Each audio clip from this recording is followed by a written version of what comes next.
Hi there, everyone. Welcome to the Uke Stuff channel. Someone asked the other day, what is a baritone? And I thought, you know what? I haven't recorded a video about that, so I'll answer the question.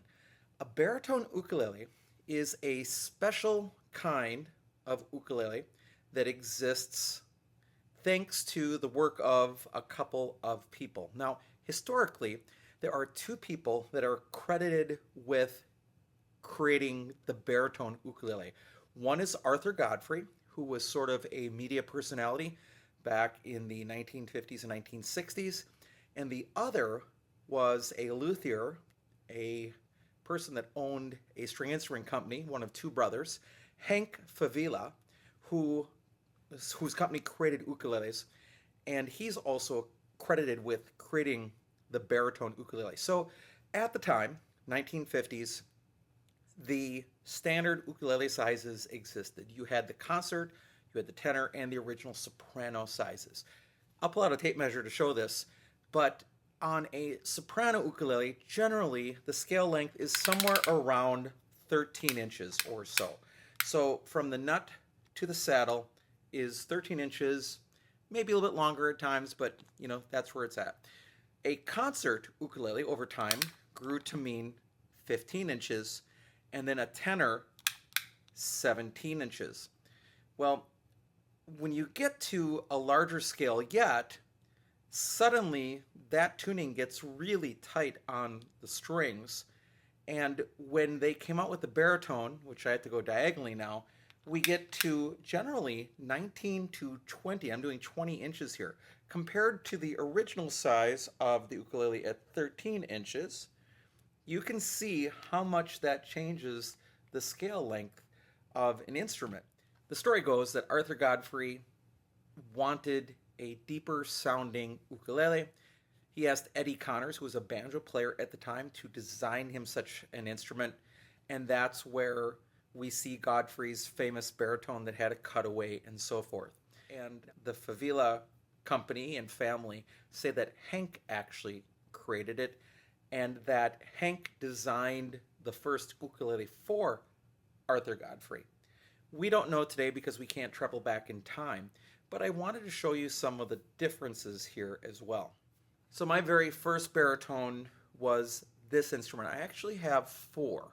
So it is the instrument that I probably have the fewest number of versions of, but this is my mainland cedar top, rosewood back and sides. It was a factory second that I picked up at one of the ukulele festivals that Mainland offers there in Nashville, Indiana. So it's a Mainland, and a baritone is tuned differently than a traditional instrument. First of all, it is tuned linear, whereas some GCEA instruments are tuned linear, which means a low G to middle C to E above middle C to A above middle C. Some are tuned that way, but the majority are tuned what we call reentrant, with a G above middle C going down to a C, the middle C, up to the E above middle C, up to the A. So baritones are generally tuned linear, and the baritone is also tuned to the pitches of D, G, B, and E, which is like the top four strings of a guitar.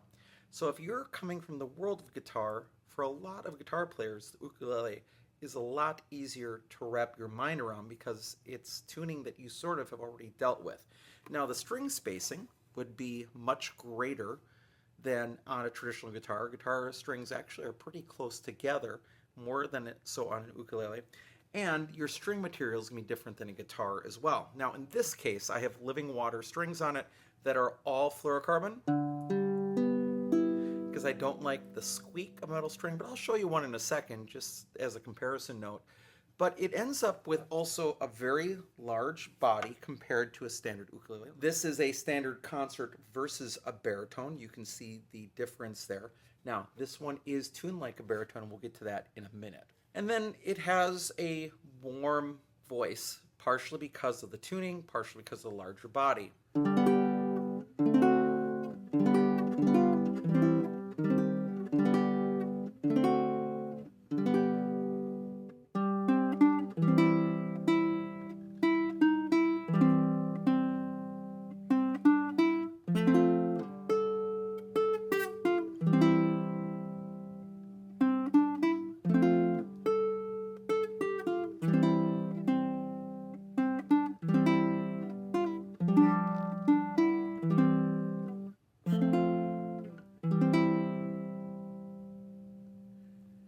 So a lot of people like that warmer, deeper sound. There are also a set of octave below strings that can be attached to a baritone to put you into an octave below GCA tuning linear. Those exist as well.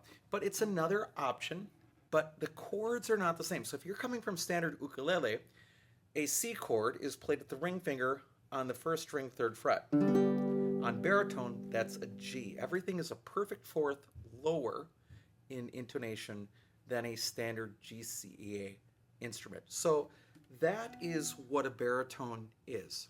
Or what I've noticed in my own playing is that this fret space is really a stretch. So if I'm playing, from the first string to the fourth fret, it's really quite a stretch for my hands.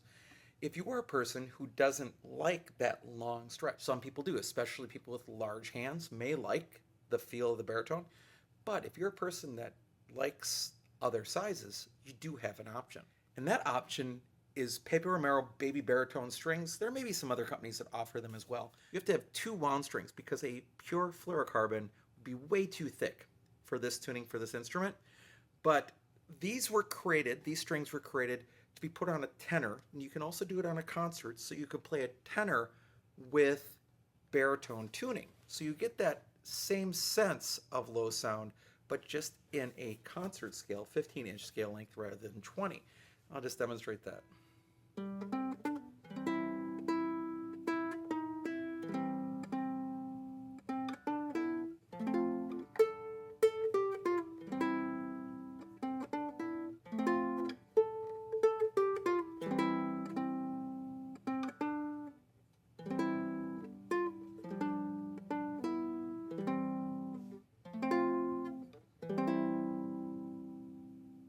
Now, does it sound totally like a baritone? No, because you just have a fraction of the body size, but it works.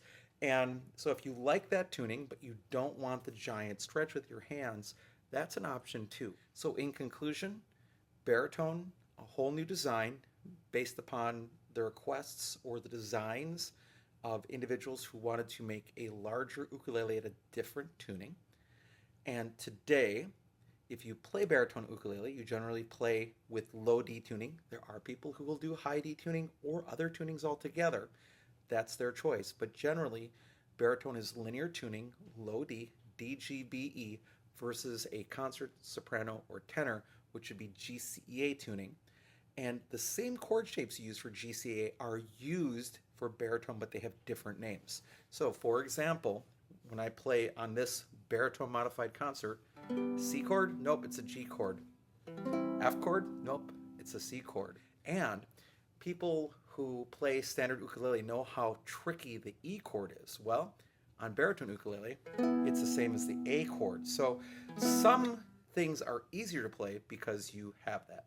Now, there's one other little trick that I have for you before I leave today on this topic of baritone, which is that if you have a baritone ukulele, one of the things that you can do is you can buy capo. And if you put the capo on the 5th fret, you're raising 5 half steps or a perfect fourth. So if you put a capo on the 5th fret and then you play a C chord, it's actually a C chord in GCA tuning. So if you have a baritone and a capo, you can actually have both instruments in one. Now, is that functional for a lot of people? No, and capos can get in your way, and I do have favorite capos that I can recommend. But it's just another way to think about it, that if you have a baritone ukulele, you can very easily with a capo convert it into a GCEA ukulele. Now, with a capo, you can change it to whatever ukulele tuning you want to a point. With a baritone and its thick neck, let me show you that. See how thick this neck gets? Very much thicker. Some capos are going to struggle beyond the 5th fret to work on such an instrument. But again, that's now a C chord because I've got my finger as a capo on the 5th fret. So it's another option for baritone players is that you can have the baritone and DGBE tuning or use a capo and then play what you would on GCEA as well. All right, I hope this topic of what is a baritone has been helpful. If there's anything that I've forgotten to talk about with baritone, please feel free to leave it in the comments. I hope you're having a great day, and I'll be back soon with some more uke stuff for you.